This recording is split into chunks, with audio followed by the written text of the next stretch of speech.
যা এক সময় জিডিপির কেন্দ্র ছিল, আজকে তা জিরো হয়ে গেল কেন? আর এটা হলো আমাদের পশ্চিমবঙ্গ।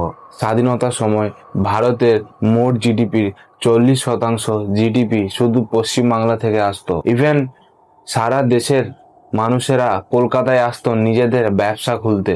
কিন্তু আজকের দিনে দাঁড়িয়ে ভারতের মোট জিডিপিতে ওয়েস্ট বেঙ্গলের কন্ট্রিবিউশন মাত্র 5%। প্রায় 64 লক্ষ কোটি টাকা ঋণের দায়ে ডুবে আছে আমাদের বাংলা।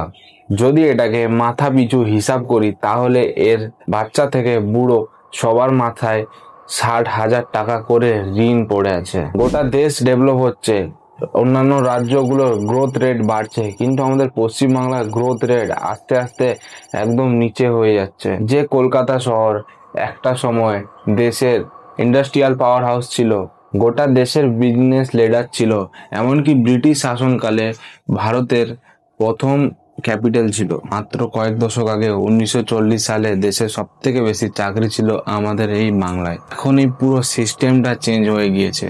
দেশের সব থেকে বেশি বেকার আমাদের এই বাংলায় রয়েছে।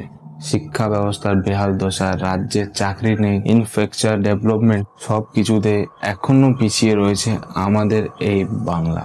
তাকিয়ে দেখুন একবার, যে ইউপি গুজরাটকে আমরা তুচ্ছ তাচ্ছিল্য করি, তাদের জিডিপির ধারে পাশেও বাংলা ঘেঁষতে পারে না। আবার সব শেষে সেই প্রশ্নটাই ঘুরে ফিরে আসছে, বাংলার এই দুর্দশার পেছনে আসল কারণটা কি? কাদের দোষে আজকে বাংলা তার গৌরব হারিয়েছে?